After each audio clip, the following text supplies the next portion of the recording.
Почитувани, 20.000 евра годишно граѓаните на Македонија ќе го плаќаат српскиот мешетар Александар Обрадовиќ.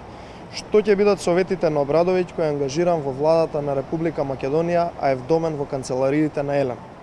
Дали советите од 20.000 евра ќе доведат до нов бомбона бизнис за СДСМ, во кој мета ќе биде продажбата на Елем?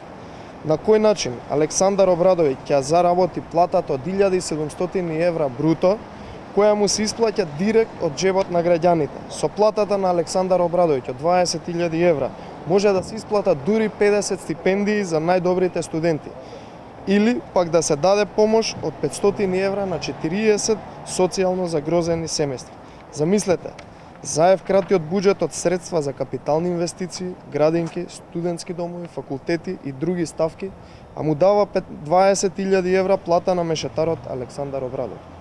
Дали на Заев поважни му се Обрадовиќ и Башановиќ, отколку студентите на кои им ветуваше брда и долини, а се уште не добија ништо, или пак граѓаните чија доверба изигра уште во првите 100 дена влада?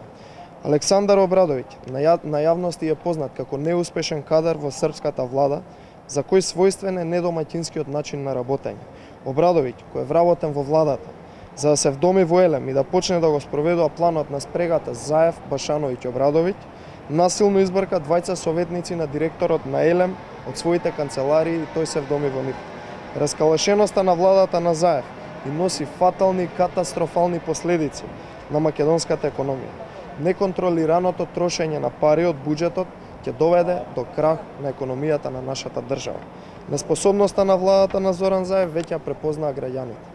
Затоа, на 15 октомври, граѓаните ќе ги казнат за сите грешни совети од Обрадовиќ, Башановиќ и сите останати твитер и естрадни советници кои што се ангажирани. Ви благодарам.